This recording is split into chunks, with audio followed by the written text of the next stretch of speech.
area then, and we will, as the players are shuffling up. So you mentioned a couple critical things here, that Living End is highly favored going into this first game. Now, from the four-color side of things, we don't know matchups, so we're not going to target our mulligans towards certain matchups. But what are some of the key cards that'll be important in game one if we are to see, Dawn sort of come out of the threat that is Living End?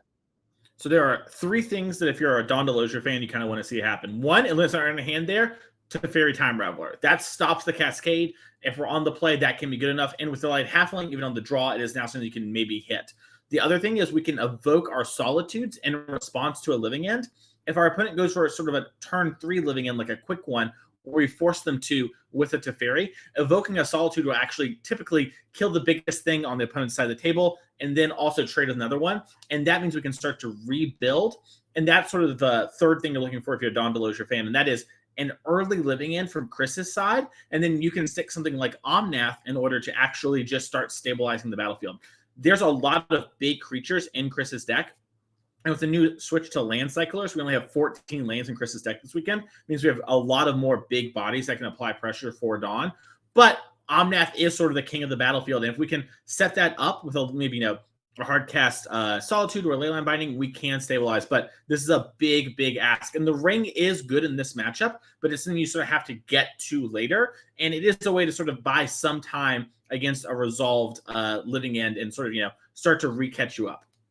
All right, both players going to take a mulligan down to 6 here. Dawn on the play here. Now, you mentioned a couple of these new Lord of the Rings cards that have impacted both of these decks. Can you walk me through? Let's start from the Living End side of things. What are some new cards that we're seeing that have made an impact in this deck?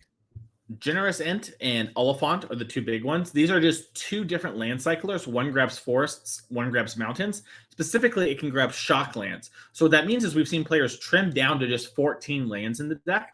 And now they have a very small land count, and they just have a lot more consistency on putting a bunch of creatures in the graveyard while having the mana to still operate.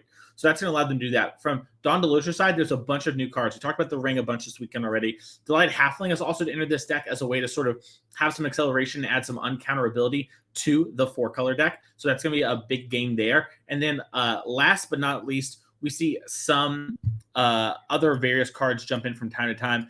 Stern Scolding is a card that players talked about a little bit, but ultimately did not make the cut.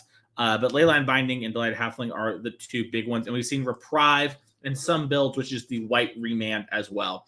So, some amount of interaction has moved between the decks, but players have sort of landed on, for sure we want some Halflings, we for sure want some One Rings. And then Dawn looks to be not playing Reprieve this weekend, which is actually very good against the Living End deck. So, might be a little bit of kicking herself for not having that one this weekend. But does have some downsides. Yeah, looks like another draw go turn here for Dawn. And then Chris going to use the Oliphant here to find a copy of Steam Vents, kind of like how you were alluding to earlier. And this is really nice, just adding that element of consistency to the deck. Mm-hmm. Yeah, and just the fact that it is basically a land once you have the first one, and that's kind of all you're really needing, and it's a huge body. An Elephant here is actually huge. Being a 6/4 trample matters a lot, and then giving the other creature trample is something that we've seen in the Yogg matchup. Things like Cauldron Familiar, Young Wolf, Wall of Roots, they would kind of chump block. Well, giving +2/+0 and trample means we can actually push through with our other big creatures, and Waker Wave cards can't be chump blocked. And that matters a ton in this essentially combo beatdown deck. Okay, going to shock the Stomping Grounds into play here, which is interesting because we did pick up the Steam Vents. So wondering what that sort of telegraphs. Is there some sort of EOT play? Not really, right? Unlike the Rhinos deck that we saw in round 2, does Living End have any sort of interactive spell that they're trying to play, like a Bone Crusher Giant or something? Nothing along those ends. This deck is trying to be hyper efficient. We have 4 Force Negations and 4 Griefs, and that's about it. We use those to sort of clear the way of counter spells and make sure we're good to go. But besides that, we're not trying to use anything. Sometimes you will see a Brazen Borrower in these decks, and you'll see Otawara and Boseiju. But besides that, that's about all we have. And I believe we're sort of foregoing the Brazen Borrower right now in order to fit in another land cycler. All right, well, you mentioned one card in particular that was pretty powerful here. I see a third land in play. I see a third land going to the graveyard to fetch up a mana-producing source. You mentioned Teferi Time Raveler. So this seems like a pretty exciting card. Being able to stop Cascade and things like that. If Teferi resolves, what happens to this game? What does the next set of turns look like then? It gets weird. So if we don't have an we're gonna the ideal thing is set up end of turn Otawara, bounce the Teferi, and then go for another combo or hope to grief the Teferi out of hand. But if we can't do that, we're going to start hard casting our creatures, which is a really rough line to win There it against this deck. is. But it does look like we're going to respond with a cycle to Street Wraith, maybe trying to find something like Force Negation to answer the Teferi. So that's really actually good that you mentioned. Okay, there's Force Negation. All right, so we do have a game. It's not yet that weird, or I don't know. I always think of like timey-wimey, but like, yeah, I guess that's pitching a Shardless Agent. It looked like, right? Yes, that was a Shardless Agent. As Generous Int here is going to go grab a land with the Forest subtype. Okay. And we're seeing right now how Generous Int and Oliphant are actually huge role players right now, right? Not only do those cards, by the way, pitch to Fury and Endurance, which are in our sideboards, but they also allow us to have just a lot of lands, but then have creatures in the graveyard. If those are basic lands or fetch lands from the past on ROG, we would have 1 to 2 creatures in our graveyard right now. You know, maybe there's another one in hand we could have cycled, but we wouldn't have this huge army that's presenting to be lethal in just 2 attacks. Okay, so I actually really like that, right? Like the modality of these kind of cards. Really, like even though it doesn't like solve a problem, it does give you that extra layer of consistency, which in these sort of dedicated combo decks, I think is fantastic. So Force Negation has handled the Teferi. Now back to the critical turn. I mean, surprise. This time I'll take the credit here, right? Turn 3 is a critical turn. But no play here. Interesting. Yeah, it looks like maybe Chris had to pitch the only blue card in hand, which was the Cascader, and we picked up a Solitude since then. So now we're in this awkward spot here where Chris needs to find some way to actually Cascade, but Dawn on the other side is stuck on 3 lands and has some powerful cards that she can deploy, but needs to get to them here. As it does look like she did pick up the Misty Rainforest. Okay, Misty Rainforest going to go into the graveyard. No play on turn 3, no play on 3 mana rather for Dawn last turn, but the fetch instantly going into the graveyard leads me to believe that we have a 4 mana play potentially that could come in. And if you're in Dawn's seat, what would you rather have here, an Omnath or a Ring?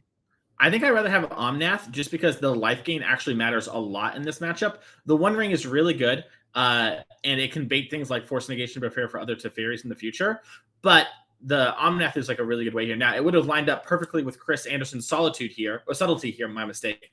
But looks like this One Ring might just be resolving.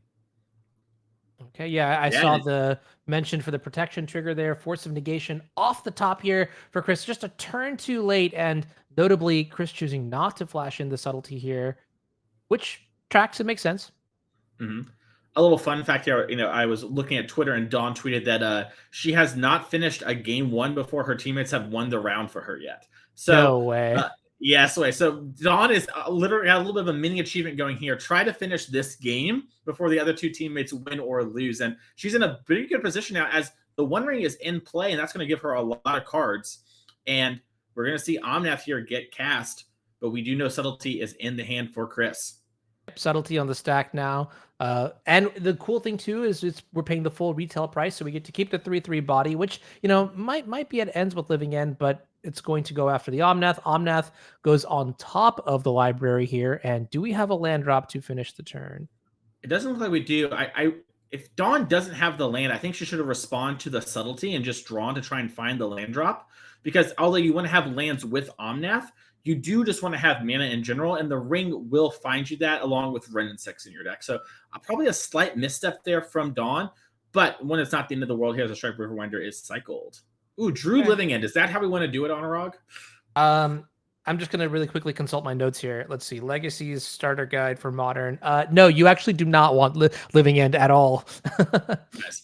I like that we help each other out here. You know, you set me up. Sometimes I set you up as we pass the turn. And we've made anime references every round too, which has been pretty good. So, so the Ring. Okay, so this is really interesting because the Ring is now going to go up to 3 once Dawn activates it again, and you can sort of see we're also getting the point where Dawn just has so many cards in hand that I don't know. Like it's sometimes like when you get to like the 10, 11, 12 cards with the Ring, it's just hard to hold these hands. I mean, these are the problems that we have to deal with, right? Like, but life totals are also relevant too. Look, Dawn is at 10.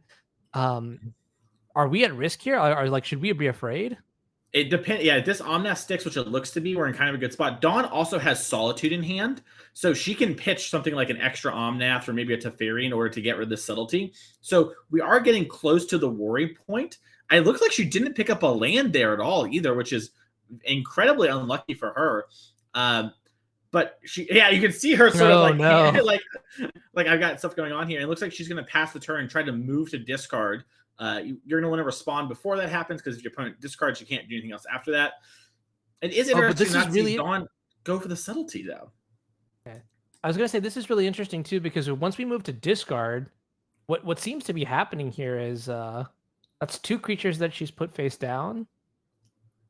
And is that a 3rd creature, perhaps? You get where I'm going with this? Yeah, I see what you're saying. Yeah, she's putting all the Solitudes in the graveyard so that if we actually living end, we're not instantly dead. I kind of like this. I sort of wish I guess Dawn's perspective is I can always respond with Solitude if there's a living end, but it's better to move to discard now. Yeah, and just put all these creatures in the graveyard and just hope that my Leyline Bindings are enough against this one Solitude before it kills me. That's another living end is drawn from Chris Anderson. Oh my goodness. Worth mentioning, by the way, these are our 2 undefeated teams and our players to watch. Only one of them will be undefeated after this round, as Solitude smashes for 3. It's kind of funny because on one side you see Dawn just like frustrated that she's not drawing lands, and then on the other side you see Chris drawing the living end and immediately going, "Crap!" Like, you know, I mean, which is just like it's funny. Like, and I think it's kind of interesting too, because like I feel like, you know, one big thing to think about here, at least from the 4-color side, is once we're just jamming rings into our deck, getting to the point where we can cast everything properly is something that I've been very nervous about. We've seen a little bit of stumbling here and there from a couple decks, and moving forward with the Pro Tour on the horizon, I'm sure we'll see like lists really adapt to sort of handle all that sort of stuff as you see Ren and 6 come into play now. Yeah, and worth noting, this Ren and 6 used our only white mana currently, and it's going to get Force Negation Hardcast here. Now, Dawn does have a draw 4 from the ring, and if she misses on all of those lands, then she was just doomed to die. But it looks like she might have Spell Pierce, but it isn't enough to actually fight over this, as, you know, Chris has also just got a billion lands due to all the land cyclers. Actually, this is also kind of interesting because the ring is at 3. Okay, you activate it, take it up to 4. You find your land. Okay, you play your land, you gain 4, you go up to 8, but then the subtlety is attacking. Oh man, this is going to get really, really dicey because Dawn could go down as low as 1. Yeah, I think if you're Dawn, you just have to draw cards, though, because the subtlety is going to put you at near lethal anyways, because you don't have the white mana to cast Leyline Binding. Oh, is that a Hollowed Fountain, I think? Yeah, the last one was Fledstrand, I think. But I think she drew 3 spells before that. So we are going to gain 4 here. And from Dawn's perspective, she can now fetch, you know, and get a burst of mana, but she can also just wait and upkeep fetch again in order to put Chris in a position where Dawn is gaining enough life to counteract the subtlety. Yeah, and so now in the back of my mind, what I'm trying to track is like how scary is the life loss from this one card, right? And my thought process is you can get low, but the way these modern decks are built and are adapting to the ring, I don't think you're really ever at risk of dying to the life loss, despite like having taken 1, 2, 3, 4. So that's 10 total. So, or I guess technically 6 so far. Yeah. And this goes back to what you're saying is when you get the cards first before you pay the cost of the life, you really like have ways to sort of take advantage of the extra resources you gain. Like even playing another ring here would completely stabilize Dawn. Yeah, and it looks like Dawn went and let on Leyline Binding because, you know, if Dawn's Leyline Binding got answered, she might want to Solitude it down or something, but instead has his floating mana and I think has another copy of the ring in hand. It's got a lot of available cards too. It looks like she's going to use the floating mana to cast Ren 6 instead. Maybe it looked like it was a promo ring. It might have actually just been some other card. I think I saw some Fables in there as well. Yeah, and so we might see that just be the play. She might also just want to hold her mana up in case there's any other weird flash or something like that. But with this, you know, Ren 6, she actually has lethal in 2 by attacking minus the Ren 6 and then force Chris the living end. Ooh, okay. I like that. Combat math. That's definitely something that I have no knowledge of. So when you say these things to me, Mason, I'm just like, oh, thank God. Because I don't have insight into that at all. But yeah, I've played a lot of 4-color. A good way to expedite the process and really think about what you want to do is you're always going to be thinking about what does winning look like and can I win this turn? Or put myself in an unlosable position, right? So for right now, for Dawn, this minus on the Ren 6 is actually really good.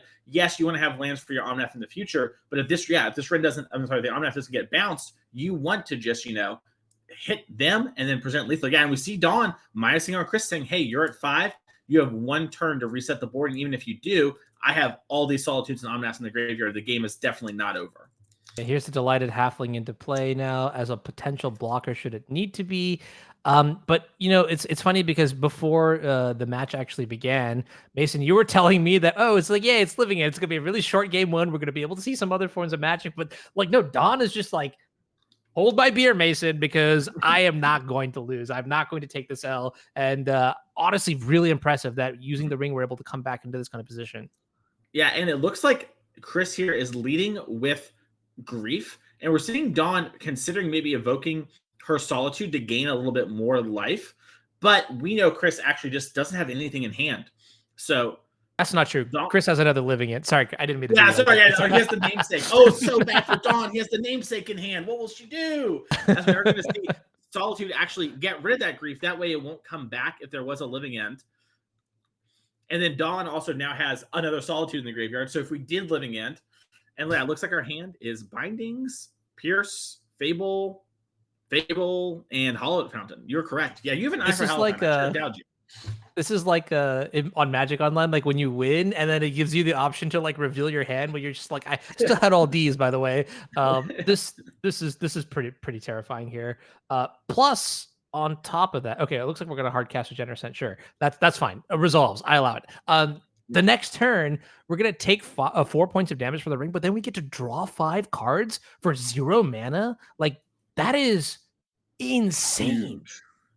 Yeah, it is unreal. Also, Dawn for sure has a fetch land too, so Dawn can gain even more life and more mana if she wants to just activate the Ren 6 that way. And she's picked up another ring, so we're probably going to see Dawn go down to 5 here, have the only 1 card in hand from Chris, can't really interact. Sorry, draw 5, and then just play the ring again, and the game is just basically over. All right, Mason, I need to take you downstairs into my lab. All right. Mm-hmm. It seems like the ring has really improved this 4-color deck. Can we just put it in the living end deck as well? Like where does it stop? Where do I have to draw? Can we play it in creativity somehow? I don't know. You got to help me out here. I'm pretty sure we just improve every single deck. I think living end is one of the few examples where you don't want the ring, just because the cyclers are so important and the pitch spells are so important. It's really hard to fit the ring in there.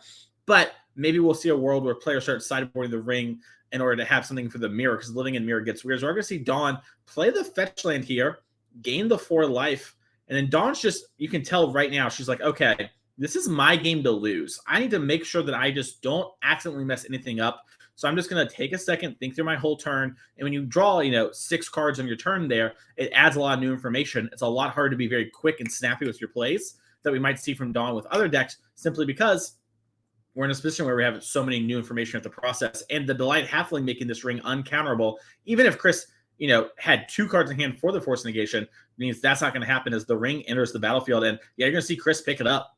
Let's go, Don. That's what I'm talking about. We finished the first game and the matches aren't over. That's what I'm talking about. All right, so we're going to pivot over to Legacy real quick here as we have the Delver Mirror. Now, Clay Spincklemire playing the Jeskai variant, Samantha Murphy playing the Grixis variant. I'm going to highlight the key cards here that you want to be cognizant of. So on the Jeskai side, you have access to Swords to Plowshares, and you have access to Fourth Airlingas. And then on the other side, Grixis Delver, you have access to Orcish Bowmasters and cards like Snuff Out, for example, and Thoughtseize.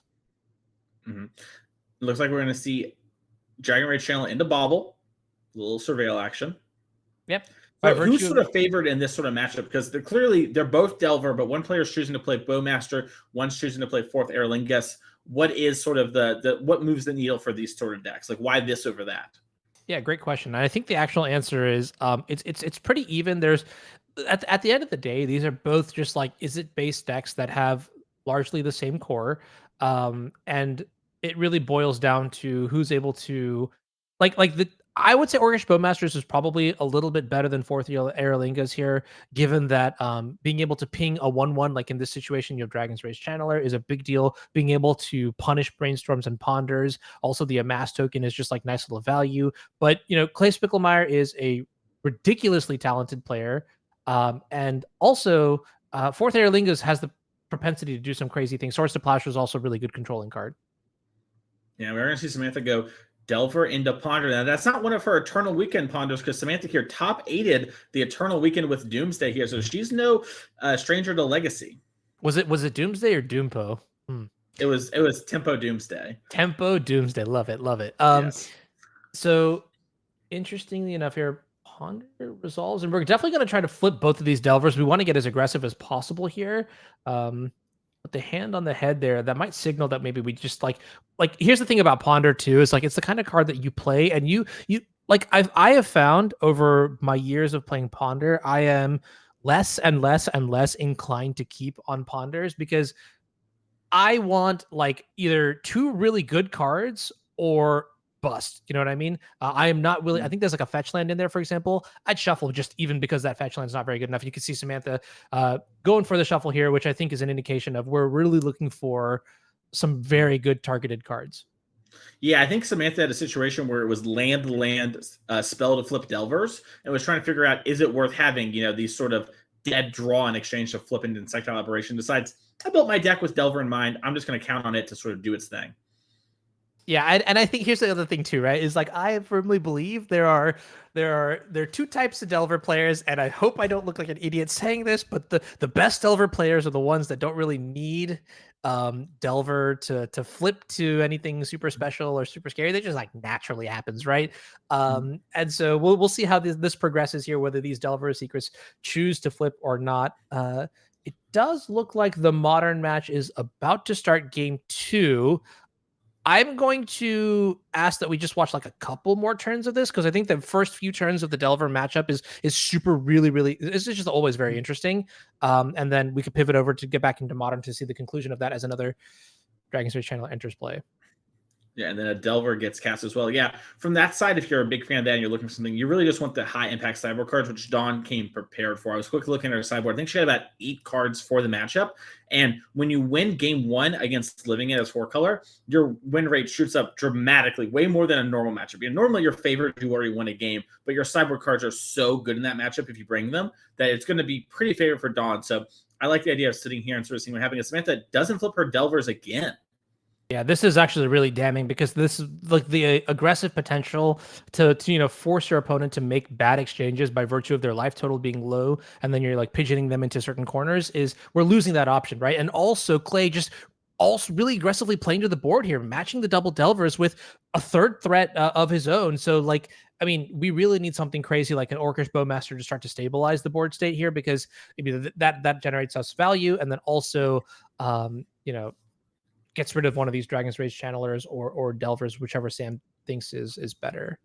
It's also super awkward for Samantha here because if she does Orcish Bowmaster down a creature, the other DRC becomes Delirious. Oh yeah, that is true. So this is where it gets really tricky. This is one of the reasons why I love Legacy, is because you get all these like small things that you need to think about. Delver's going to come crashing in. If we get a double block or anything like that, I was going to say, okay, we might have had a blowout with a Bowmaster, but where we shoot the last DRC after everything, and then everything dies. But looks like not the case. And now, like you mentioned, the Dragon's Rage channelers are Delirious. There's Creature in Delver of Secrets, Mishra's Bauble, Ponder, and a fetch land. That's 3 cards. So, four types. So those are 3/3s now. And Orcish Bowmaster no longer will be able to handle these problems. I'm wondering what the follow-up here is from Samantha. Same. Also worth noting, Sarah Shearing just picked up round 1 against Jonathan Hobbs on Mono Green versus Blue White Control, and that's a matchup that the Mono Green players don't super love, is my understanding from the Cabal. So this might be a big win for them too. Kind of 2 matchups where things aren't supposed to go your way kind of went the way of Shearing, DeLozier, Murphy. Yeah, then that's massive in the grand scheme of things and how this round is going to play out. And at this point, I'm thinking, Clay is just trying to cement the advantage that he's sort of developed here, untapping with these aggressive creatures that are going to chunk out Samantha's life total. Very good position to be in. And you can see also Samantha just really low on cards, maybe indication of a mulligan here or something like that. On that note, though, I think we can maybe pivot back to the modern match to see how the post-board game of Don DeLozier on 4-color control versus Chris Anderson on Living End is going to go. And we're going to see here lots of stuff. I see a lot of lands in play. I see a Spell Pierce. Yeah, it looks like a Spell Pierce was just cast on the last turn to stop an end-of-turn Violent Outburst, and now we're going to cascade into Dobin's Veto from Dawn in hand with the mana to cast it. Yeah, we got to shuffle that, Chris. you better randomize that deck with the cops are coming for you.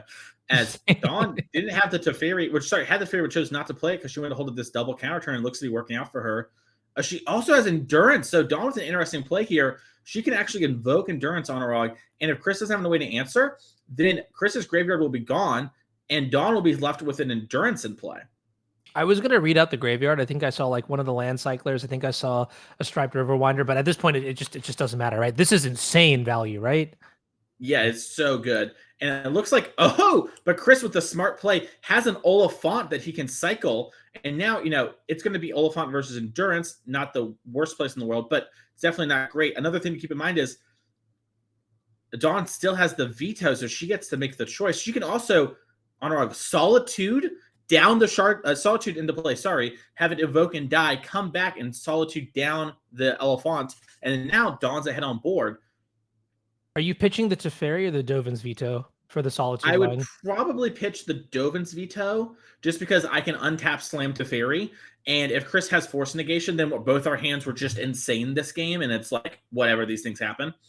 I imagine what we might actually see is Dawn might just let this resolve, play a Teferi, unsummon the Elephant, and then Endurance block Shardless. And then we just pass. And then we can just work towards hard casting the Solitude itself. That is one of the two ways to approach this. And this is also why, the Endurance line isn't without risk. It sort of opens you up to sort of getting a cycle in response. Had we just gone Dovin's veto and then maybe untapped, slammed an Endurance as a hard cast, it would have also put us in a very similar spot. Wow, this is actually incredible. Trying to see like the reverse Uno card here, where the living end is actually somehow better for the 4-color control player. It's funny. Yeah, I have had a couple of matches where I just on game turn 1 on the play just gone Evoke Fury and then pass, where it's just like, all right, let's play. Like if you're going to do this thing, I'm going to get some big boys in play, as we do see Solitude sort of answer the Elephant there, and that's why Chris Anderson's life total shot up. And now Dawn is firmly in control. So we're going to see an attack here. Yeah, from Chris's side, you kind of have to trade. You're not going to win against the lifelinker in the race. But Chris maybe expecting a card like the Fairy Time Raveler. Might be a moment where Chris Anderson, an experienced player, saw Dawn tank on turn 3 and thinks there might just be a Teferi in hand. And that's a massive read to pick up on now, because this forces the Teferi to play one way over the other, but then also keeping pressure in play. That must be important, right? Yeah, it's super important to have something. And normally you would see Shardless trade with Solitude because Solitude has 3 lifelink, Shardless only attacks for 2. But in this exact scenario where it looks like Chris was thinking about, this is the only reason to really not do that. And it's looking to be working out. And Dawn is in the tough spot of, listen, I can bounce the Shardless agent and you can recast it, but it also gives you another Cascader. So now it looks like Dawn's just going to tick up and hope that, the Teferi sticks around for a little bit. Yeah, I was gonna ask, like, besides just like the good old fashioned turn my creatures to the right attack, how else are we getting rid of this Teferi? Because it seems like it's going to just take over the game entirely. We have Odawara as a 1-of in our deck, and we can unsummon it, and that is the other plan. That sounded the way you like. Oh, we drew it. Wait, that no was Odawara. Way.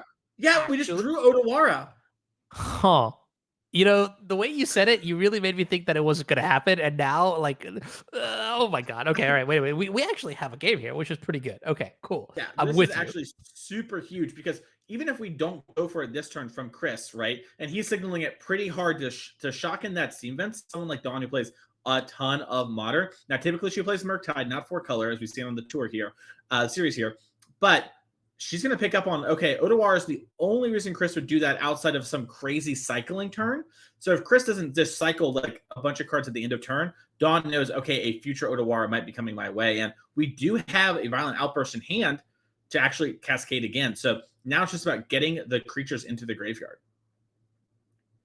Jeez, that's crazy. Yeah, shocking there, like without using your mana, kind of screams one thing and one thing only. And even though the Odawara is a 1-of, I'm sure like the alarm bells must be ringing, right?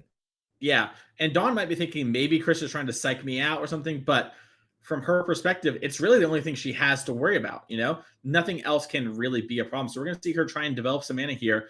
And I imagine probably the best way to actually beat this Odawara is to transition into being the beatdown and actually just attacking here with both your creatures. Put Chris down to 9 and don't give Chris more time to set up a stocked graveyard. Yeah, because I mean, I guess it's not just Odawara. You have to also have a follow-up for it as well, right? Yeah, you have to have Odawara plus the Cascader. And right now, if we even just could cast Living End, all it would do is get back the one-stripe Riverwinder, right? So while that would be good, a hexproof 5/5 is nothing to laugh at. It is, not going to kill Dawn anytime quickly. And with cards like the One Ring and all those other things that could be happening, looks like Dawn's last card in hand, I think, is a land. It's a little hard to see. Okay, Odawara is going to target the Teferi here on the end of turn. Is that a Veil of Summer? Oh, I think that is a Veil of Summer. That card's colorless, so that's not going to work. That's a card you see players bring in because Force and Negation and Grief are both the big pieces of interaction in the matchup. So you'll see Veil come in as a way to be like, hey, if I catch a Grief, that's cool, but most of the time it's really just 1 mana, make sure Force and Negation does nothing. And we picked up Curative Mysteries, a big draw here.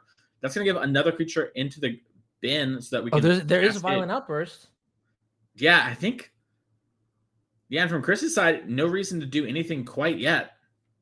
Is this just like the comeback story right here? Like in game 1, we saw Dawn, like in a crazy turn of events, steal the first game. Chris completely on the back pedal here after the double evoked elementals might actually... Okay, so we're main phasing it because the lands haven't untapped yet. So this is Violent Outburst, Living End. That'll clear the board. That'll buy back the 2 creatures in Chris's graveyard. And Dawn's casting Veil, but she shouldn't draw a card, I don't think, because there weren't any blue cards or black cards played this turn. I think we need to get a... Oh, no, wait. No, the Showdown Agent wasn't cast. Oh, no, the Living End was cast. I'm so sorry. Living End is technically black. Yeah, in my head, Living End is like a weirdo card, but yes. So Dawn just cycling there, that's our mistake. That's why we commentate and don't play. Speaking of, Clay going to take over that game 2 in the Jeskai versus Grixis Delver matchup. So I guess that answers your question. What you should be playing? Yeah, play Jeskai over Grixis Delver because Clay beat Zam, and that says a lot actually because both players are very talented. So yeah, when in doubt, scoreboard. Exactly. And we are going to see this Teferi. Now, normally unsummoning the creature that gets brought back by the Living End is a pretty solid play because, they're so expensive. But Curative Mysteries is actually the cheapest one, and we have the mana to cast it. So it is going to be good long-term for Dawn to have that happen. But it is definitely not as backbreaking as it is if a card like Architect of Wills or Grief gets bounced. It just can't re-enter the battlefield. Good point there for sure. Yeah, looking at Dawn's hand, I see a copy of Solitude. I think I saw a copy of Chalice of the Void as well.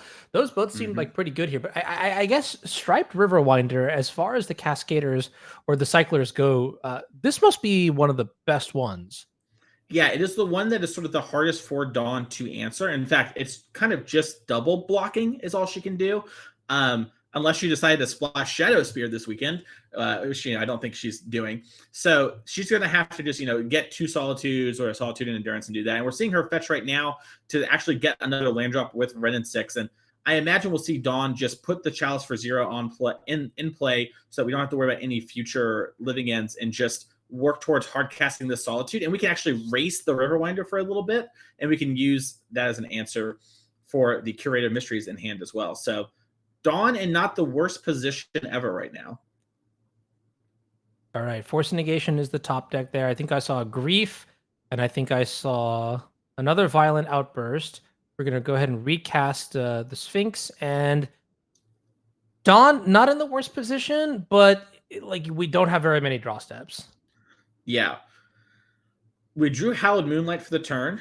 Not going to be a card that matters too much. And this is one of the awkward parts, is if you do fall far behind and you start drawing your hate cards post Living End, unless you can stabilize, they don't do much. Now, Dawn does have Omnath as a card that can stabilize. We know she has Solitude in hand. Solitude's going to kill the Curator Mysteries and then also start gaining Dawn some more life and pressuring Chris. So the game is far from over, as Chris is also dangerously close to just hitting the hard cast territory for his threats. There's like Curator at the face and Stripe Riverwinder at Teferi, as the Solitude does get flashed in. All right, so Solitude is going to target the Curator of Mysteries. That's going to get exiled. Chris going to go up to, I think, 14? Gaining 3? Getting 4. Yeah, up to 15. Yeah, you're right. Teferi now out of play. So we're slowly solving some more problems here for Chris, but the Chalice is also in play. How do we handle the Chalice? We have cards like Foundation Breaker. We have Force of Vigor. It really depends on what Chris decides to sideboard. So typically you'll see players bring in like one of those in these matchups because Chalice of the Void is one of the more popular hate cards. But one of the things about 4-color is, as we've seen also from Dawn, we have a lot of various answers, right? We have Hollowed Moonlight, we have Chalice, we have Teferi. So no one answer solves everything like it does in some matchups. So you see living in players sometimes pick battles or just sideboard in like one of a thing. Okay. That makes a lot of sense here. Yeah, I mean, like it's kind of a coin toss when you diversify your answer base. So I guess that's just good deck building. Then we'll chalk it up to that one. Exactly. And it does look like Dawn picked up a Teferi Time Reveler here. Now we know Chris has Force Negation in hand. And Teferi must be Teferi is one of those cards where like it's just a forced counter, right? Yeah, it's one of those things where it's like, unless you can for sure kill it on the next turn, you're just might as well use your counterspell since it turns off the counterspell. We are in a weird spot where Strife Riverwinder is very good against it, so it might just get to resolve. But it wouldn't be surprising if Chris just fires off this force. I might want to hold it for the 1 ring, but I think it's respectable either way. And you see him actually consulting with Hobbs here, who has taken game number 2 over Sarah Shearing in that favored matchup of Azorius Control versus Mono Green. And yeah, it looks like the Teferi entered play with the plan is just to attack it. So if Sarah doesn't find something, it's in trouble. And yeah, it looks like she's just going to bounce on nothing, take the redraw. I was curious if Sarah was going to pick up the Solitude for potential generous end and Oliphant card cast, as it looks like she found a Delighted Halfling, which is huge actually against that Force Negation. We might never get to cast it now. That is true. I mean, and also you mentioned that if one of the outs to this Stripe Riverwinder is blocking, then yeah, we probably want to even the 1/2s add up over time. So yeah, all the little halflings help beat Sauron. They can definitely beat Stripe Riverwinder. Mason, you promised me this match was going to be like blisteringly fast, but I'm seeing a literal hard cast generous end here. What the heck? I told you game 1 was going to be blistering fast, and then it comes down to sideboard cards. So let's all relax. This generous end does hit the battlefield. It makes a little food. If you said it gets weird, and this definitely does feel like we're in that category. So I guess it's funny because like this is like a matchup that's like Living It is a really fast deck, and so you don't really get to see what like the end games look like. And I guess this is what it boils down to, right? This is a slog, and part of the benefit of playing these new land cyclers must be this. Yeah, it really is. Just getting to the point where you can start hard casting really adds up, and like we mentioned before, just the faster starts earlier in the game where, we mentioned imagine the Oliphant was a land, right? When we went for that 1, it wouldn't have been a problem. But now we have Delighted Halfling just to double block the Stripe Riverwinder. And Stripe Riverwinder actually doesn't kill everything. It only kills 2 of the things. Probably, a Solitude and a Halfling, but yeah, it can't even attack. All right, into the red zone here with a generous end. That's a 5/7 reach. Bam, Dawn down to 16. Okay. It just still doesn't feel like the game is over. We still do have a couple draw steps here. So if you're in Dawn's seat, what are you looking to top deck? Omnath's the best thing.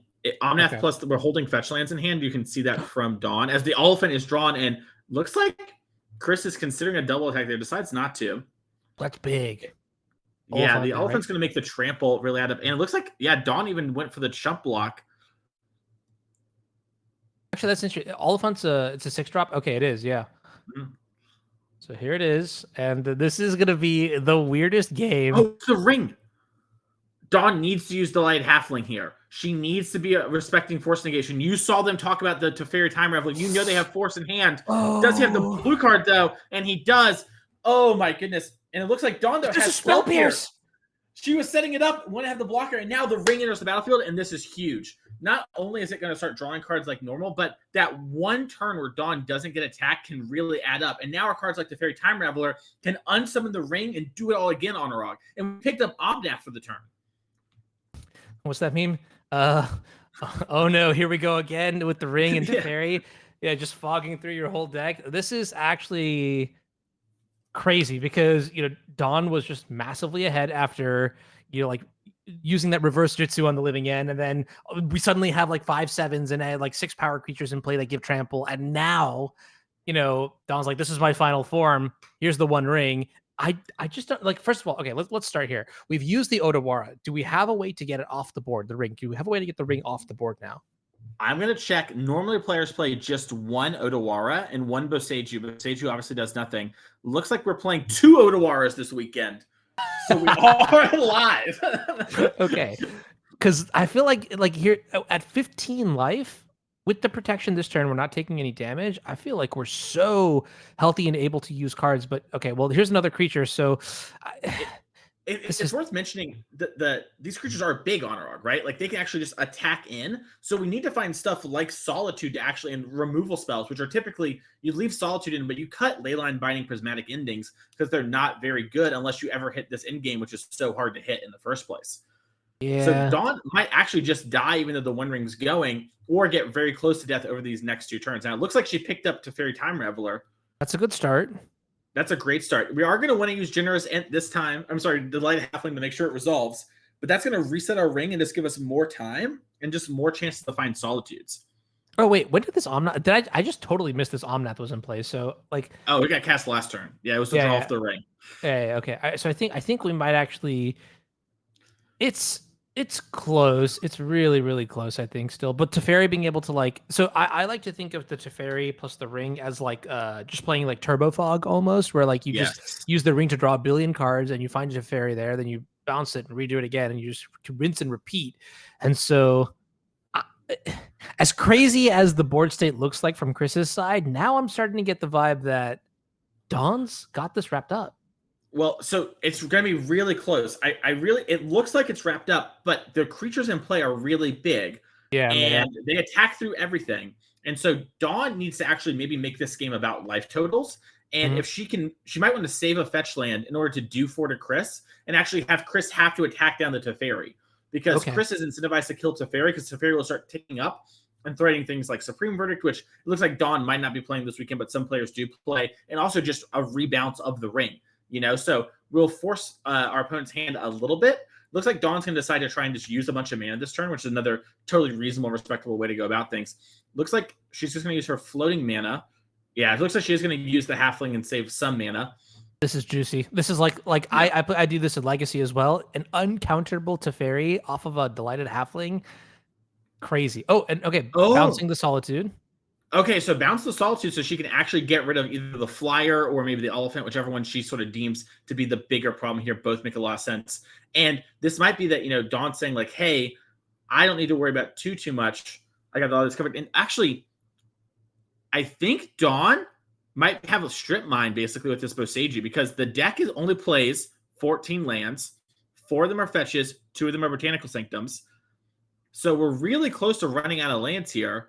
There's 7 mana, 2 Steam Vents, 1 Stomping Ground. That's 3, 2 Breeding Pool, 1 Island, 1 Forest. That's what I see. So we know this is the last one then, because there's 6 in play and 1 in the yard. And so this Ren 6 might actually start doing that. It might not matter for a couple turns, but it is something that Dawn gets to do. And now she's going to see it real quick. You see her kind of testing Chris, like, hey, I'm going to go for this land, go after your Breeding Pool again. Yeah, and Chris is saying, I don't have any more. So now Dawn knows she gets to do that every turn if she wants to, which could add up to something over this long game here. Now, Dawn is exposed to being attacked, but we know Dawn has Solitude in hand, as does Chris from the bounce from Teferi. All right, what this is a banger draw here. This is a Street Wraith. Never mind. Okay, so I guess we get to cycle. Well, you have Grief you can pitch. Oh yeah, okay, that too. That's big. So you can actually force Dawn to go for the Solitude now, or maybe hold it for a future turn, right? But doing it now means you don't get surprised in combat, or there might not be some other trick Dawn has in hand. Chris doesn't know exactly what Dawn has got working over there, as we do see Solitude get cast here. All right. If you're Dawn, what are you targeting? Looks like she went for the Oliphant. Do you agree with that? I think Oliphant or the Flyer is one of the 2 things, the Sphinx. I think Oliphant's a little bit better, considering our life total is actually sort of under a little bit of pressure with the ring, and the Sphinx just gets negated by Omnath, right? So Oliphant takes a little awkward, but I think this is the right call. Okay. Notably now, too, that the Strip Mine lock is online, I do not believe we can hardcast another Oliphant from this point. Correct, yeah. And that's going to be something that Dawn is going to actually be super helpful for, right? The Ents, the Elephants, they are all offline. And we have to send some of this at the Teferi. Now, if you're a Chris fan, that's really good. The Sphinx is going to for sure kill the Teferi. We know there's just a land in hand. But we might see Dawn think about double blocking down one of these things. It's interesting you say that, because I think I want to kill the Red and 6. I think attacking the Ren 6 is possible. What Chris is saying, and we just don't know from the nonverbal. Yeah, right. Exactly. We just know that one thing's going after Teferi for sure. And it looks like it was Okay, it was Ren 6. Okay, so we were Yeah, saying you have to I chump think the away your Boseiju creatures and want lock to save is really scary, right? Like not it. having lands is more terrifying than, which is crazy because Teferi's so good in the matchup. And now when you say like this Planeswalker is doing more than Teferi, like that's a big sign for how commanding Dawn's position actually is. Yeah, and I think Dawn just drew the One Ring. Okay. I also forgot that that wasn't played casually. Like even in this Yeah. tight situation, Dawn also just has like the ring ticking up every turn, drawing more cards, more resources. Phenomenal. Yeah, so yeah, and this is part of the reason why I was, maybe you're gonna have to kill this Teferi eventually. But now the ring is going to come down. We can't attack Teferi. Notably, the ring only gives protection to you. But Dawn's going to be able to attack Chris here down to 10, gain 3 more life, and then have Hardcast Solitude on the generous end.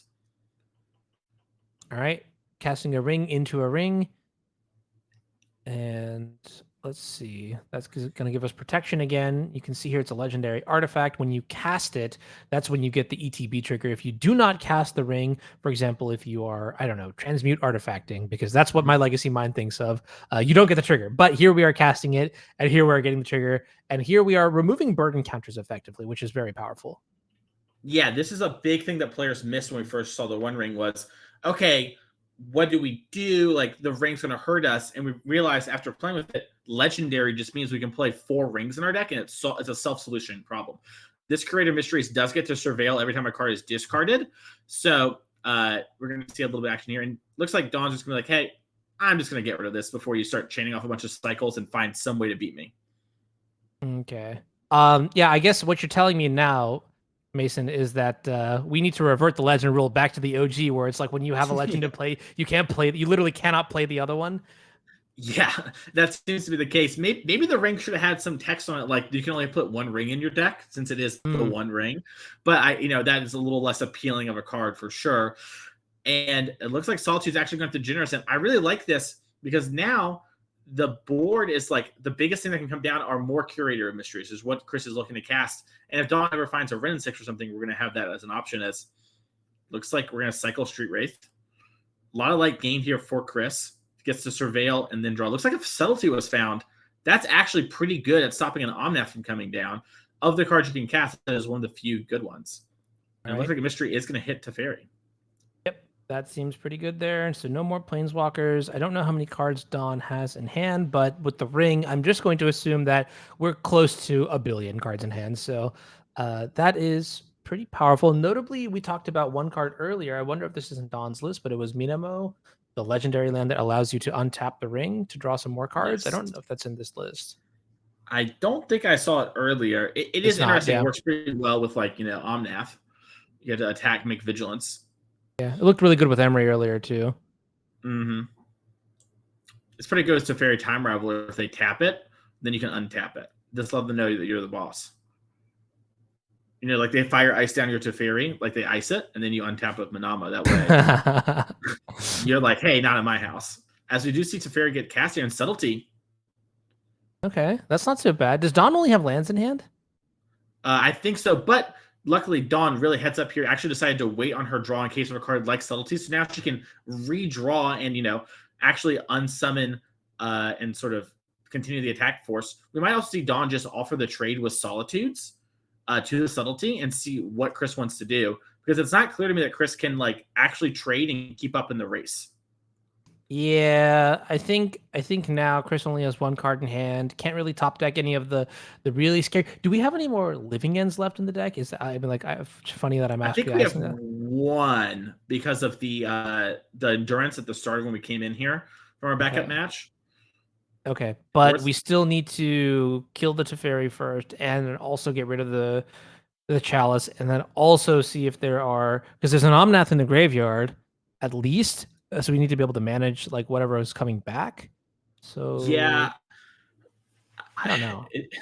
Yeah, and we're seeing Dawn here get to bounce the Solitude. Sure, why not? Yeah. Yeah. Why would I resummon your thing? I can just hardcast mine again, and looks like she also picked up Omnath, which means she can, as long as she has a white land in her deck, she can, or has the ability to leave one up here, she can play Omnath, fetch, play Solitude, answer, probably the Curator Mystery, since it's technically 1 more damage, and then take over.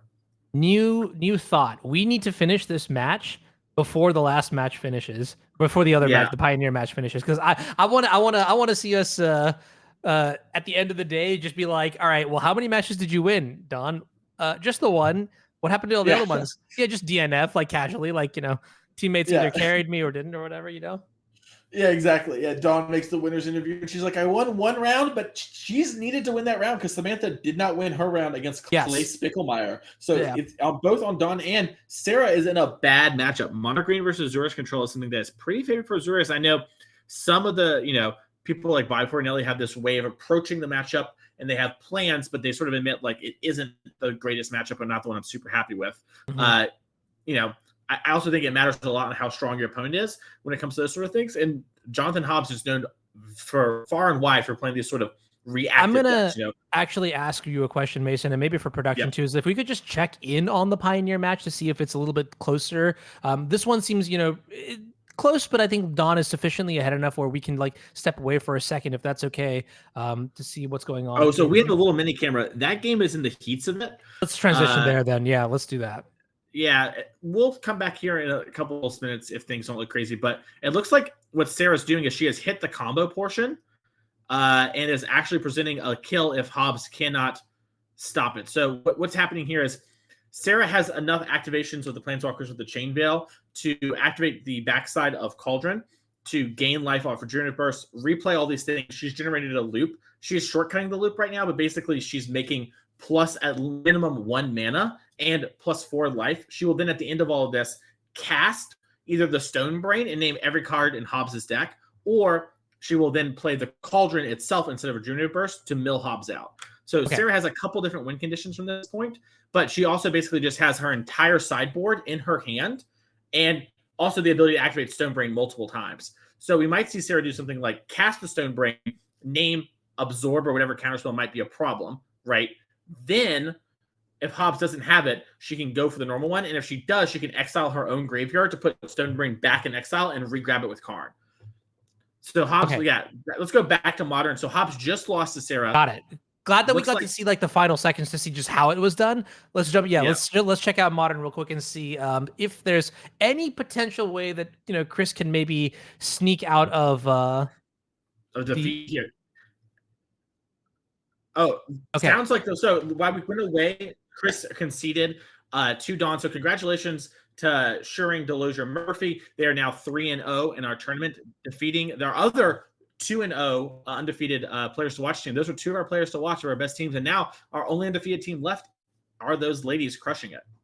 That's pretty powerful, honestly. I think we got to watch a lot of good Magic there. I think what was really exciting to me was just like the plot twists or like the unexpected the turnabouts, turnarounds, or whatever. I'm going to chime in to see if production can get us an interview with one of these players, if that has been resolved. If not, no worries. We do have some best of content for you all to check out here.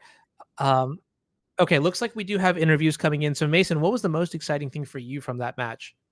I think game one was pretty exciting in Living In versus Four Color. There was a lot of cool stuff going on. And that's a matchup that even when that happened, right, and we sort of got to a stabilized point, we weren't fully stabilized for a little bit there. And it was kind of risky. And game two as well, we had this big flurry and fight over those Living Ins on back-to-back turns. And it ended up working out really well for Dawn and sort of the way she approached playing the Four Color matchup to there, and for the endurance and the solitude, and then moving to discard in the other games. So a lot of heads up play against Living In there. Yeah, I actually really like that turn 3 sequencing too that we got to catch just like the tail end of, which was just like not choosing to play the Teferi and instead holding up the Spell Pierce and the Dovin's Veto.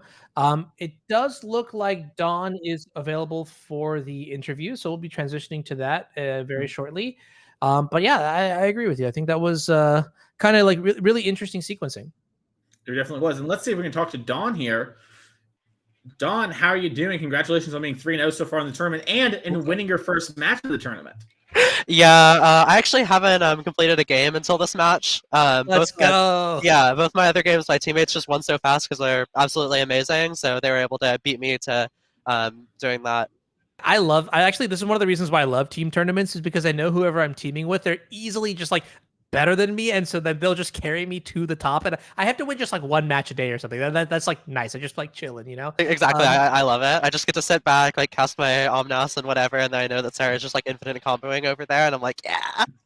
I do want to ask you about this match. So this was an interesting one. Mason was actually saying game 1 of the Living End matchup is pretty poor for 4-color. Going into this, did you know that you were playing against Living End? Because we did see you take the mulligan. How did you feel about your hand? Walk me through maybe like the first couple turns, and more importantly, like what you were thinking as the game took a pretty unexpected twist. Yeah, so I actually don't think that this matchup is that bad. Most of my like analysis going into this tournament was like, I think that there's only 3 viable decks. There's like Scam, Living Ends, and 4-color. So in a triangle like that, like I want to choose the weakest link, and then I'm gonna choose the deck that like has the best bad matchup. But like I don't think the 4-color Living End matchup is actually that bad. That's why I'm playing 4-color. Obviously, game 1 it's a little tricky, but you have a lot of really interesting tools. Like especially if they go to grief you and then you solitude it, then you're actually putting them in a situation where they have to invest a ton more mana and have the rest of their cyclers to actually be able to beat their own Living Ends. Otherwise, it's going to bring Solitude back. It's going to kill their creature. They don't have the grief that they would have had. You can also set up these situations where they're forced to take like an Omnath, and this is also going to put them in the dirt. So you're able to set up these situations where your Living End is better than theirs, and like they can't win. It's great. Yeah. Absolutely. No, and you actually executed that strategy perfectly too, because Mason and I were watching and we were like, well, this Living End, you've got endurance, you've just got nuked their entire graveyard or whatever, and then they put the Oliphant, I think Chris put the Oliphant in, but then you're like, all right, well, I'm just gonna also evoke my Solitude, and now you're on the back pedal. I put the pressure on you. Like that seemed really, really cool. I mean, very, very awesome. I'm gonna pivot over and just like ask you maybe about you're playing your deck in the context of the team environment, right? So like the modern seat, obviously in the middle, you get input from both of your players, but you're also playing a deck that goes really long. Did you choose this deck specifically also with relation to you being in an environment where your teammates can finish fast, help you out, like that sort of stuff? How does the team's environment change your deck selection for this weekend as well? It did it all. I think my deck is just very busted. I think it's just the best choice.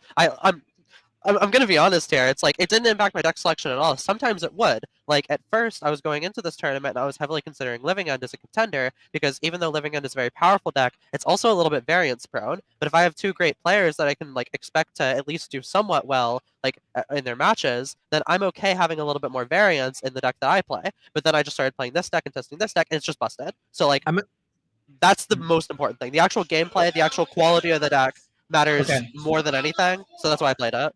Yeah, I like that. You can see this sort of in your sideboard too, where it looks like you mentioned Scam, Living End, 4-color. That was your trifecta, and your sideboard seems to be targeting those decks very effectively. Yep. And you really do look like.